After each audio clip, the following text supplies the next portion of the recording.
the cell door, opened the little hatch of the door, and he went, "Flat 10, Peters, I'd just like to tell you the war's over, you're going home tomorrow. If there's anything my staff can do for you, please do ask. You know, there's been a war, so it's a bit difficult to organise things, but anything we can do, please do ask." There's a hope that this war can take Saddam away. That would be the happy end of the story. We will put out that the suffering of the war of Saddam is gone. We are always naive because we end up with the worst. The war, Saddam, and sanctions. Some of it felt really good, and I think that was why I wanted to get out of the Army afterwards. Because I was ashamed of feeling good about some of the stuff we did. Does that make sense?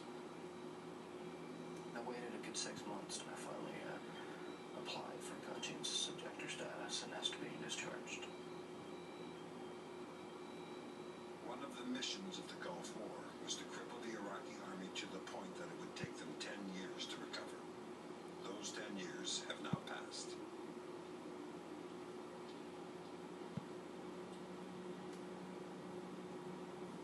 Today, rotating divisions of the American Third Army continue to patrol the Kuwaiti border, where a new generation learns how to fight a desert war.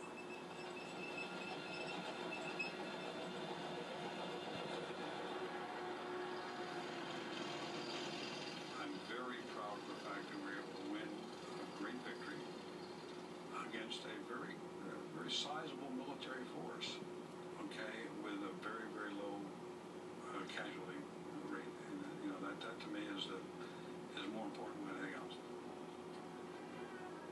Probably the biggest danger coming out of the Gulf War is this idea that you fight a war, nobody dies, that nobody is in danger, that there's no pain and suffering. Obviously, we lost 5 young people, men and women in the Gulf War, both in terms of accidents and in terms of actual combat.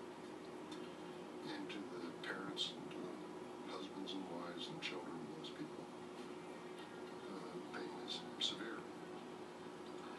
I think also the pain we inflicted on the Iraqis, while we tried to avoid killing them needlessly, nonetheless a lot of Iraqi soldiers died in the desert, and a lot of Iraqis probably died as a result of our bombing.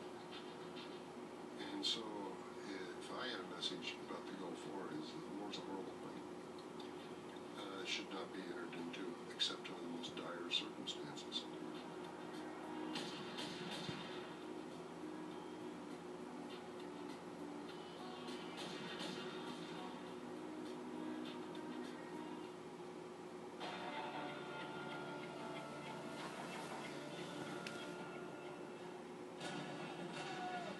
It's one of the least known battles of the Vietnam War. Ambushed on open ground. 46 men lost, 70 wounded. We were outnumbered 10 to 1. We would have done anything to survive. But there were few left to tell the incredible story. Until a lost recording suddenly unlocks a missing piece of history. I knew that was the tape. And sends a survivor on a quest to piece together the untold story of a forgotten chapter of the Vietnam War.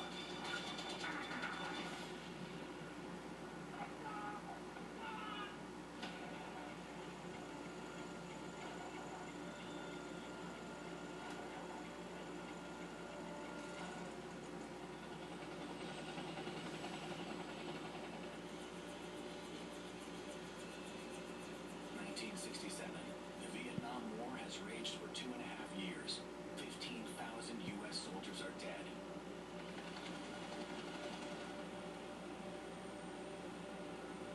41% of Americans think it's a mistake.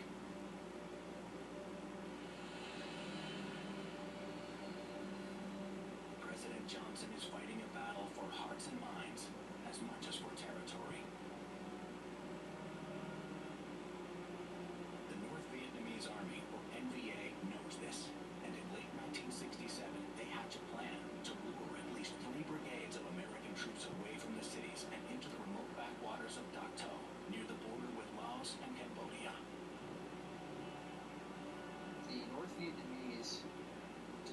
this time to mass their forces and create a trap for the Americans.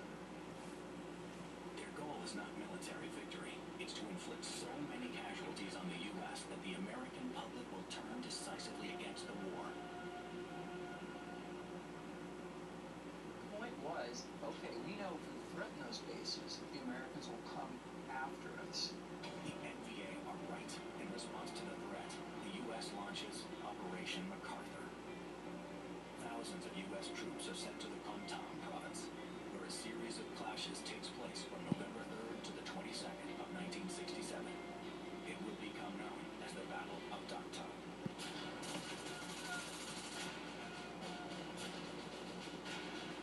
The thick jungle is foreign to the Americans, but the enemy knows it well. The fighting is brutal and often chaotic. A total of 361 dead, 15 missing. Over 1,400 wounded. Most of the horrors of the Battle of Dak To are well documented, except for a brutal fight that occurred on Hill 724, where almost no survivors were left to record what happened.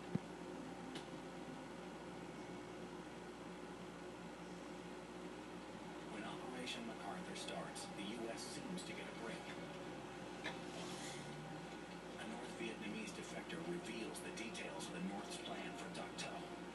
At first, the Americans are suspicious. The timing seemed a little too opportune. Right before the attack, suddenly this guy comes in and says, oh, this is what's going to happen. I think the fear was that he was a plant. But the defector confirms the number of NVA troops and their location. The Americans head into Dak To. The taking of Hill 724 is assigned to the 3rd Battalion, 8th Infantry Regiment, 1st Brigade of the 4th Infantry Division, called the 3rd of the 8th. It's a force of some 500 men. One of those men is Bob Wakowiak from Canton, Michigan, a 21-year-old private in Bravo Company. For 45 years, he's been haunted by the Battle of Hill 724. My regiment fought from the 3rd of November through to the 12th, lost 46 men. Battled over 3,000 to 4,000 NVA attacking us. Bob has devoted the last 12 years to piecing together the events of a battle that barely exist in the official record. What I'm trying to do is to get proper recognition for my unit.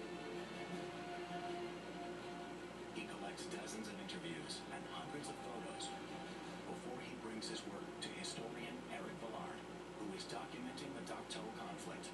I was really impressed on the phone the first time, hearing what he had done. I mean, he's a great amateur historian. He's got all the skills. Right from the beginning, it was, okay, we're going to collaborate. I'm going to help him in his quest, and he's going to help me understand one of the most important battles of the Vietnam War. It was really thick in your visibility. You can't see the sky. You have no points of reference. The only thing you have is you've got a compass direction, Yeah. and you count your steps. You guys are slow. The NVA knows I'm on this hill, and I'm going one or two places. I'm going here, I'm going here. He ambushed both places. As a historian, I'm depending on these documents to help me tell the story of soldiers who fought in one of the most vicious battles of the Vietnam War. If I don't have the right information here, I can't tell the right story. And that's important because these men deserve to have the accurate, true story be told. Unraveling the events of the fight has been difficult for Bob. He suffers from PTSD that affects his memory, and it was thought there was no film or audio record of the battle. But it turns out that an Army photographic unit, the 221st Signal Company, was with Bob's regiment in the fall of 1967. And in the process of creating his unit's history, Paul Berkowitz, who had been a first lieutenant with the unit several years later, came across a startling piece of tape. I started a website for the 221st Signal because I wanted a place where everybody could send their images and thoughts and stories. And one of the things I got was from a guy named Rick Ekstrom. said he had an audio tape. And I put it in the audio tape recorder, and I cross my fingers, and it plays. Today is the 11th of November. We are still under attack by the dead throw down another dead. And as I'm playing the audio tape, I realize what it is. It's a motion picture cameraman from the photo team from the 221st, Maurice Cauchy. The 2-hour tape is a recording of what Maurice Cauchy witnessed in combat. The question is, where exactly is it happening? In my experience in Vietnam with the 221st, I never heard a tape like this. I knew it was from Dak To, but I didn't know which hill. But listening closely, Berkowitz discovers a clue. What's the company with the company 38th, right? On the tape, I'm hearing 3rd of the 8th. That means 3rd of the 8th Regiment. What's your job on that?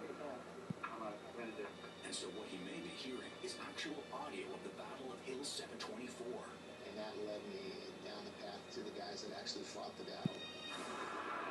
We are now under attack.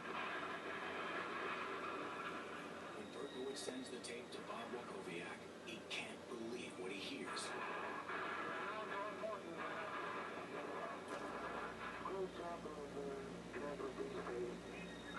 I listen, he yells out 836.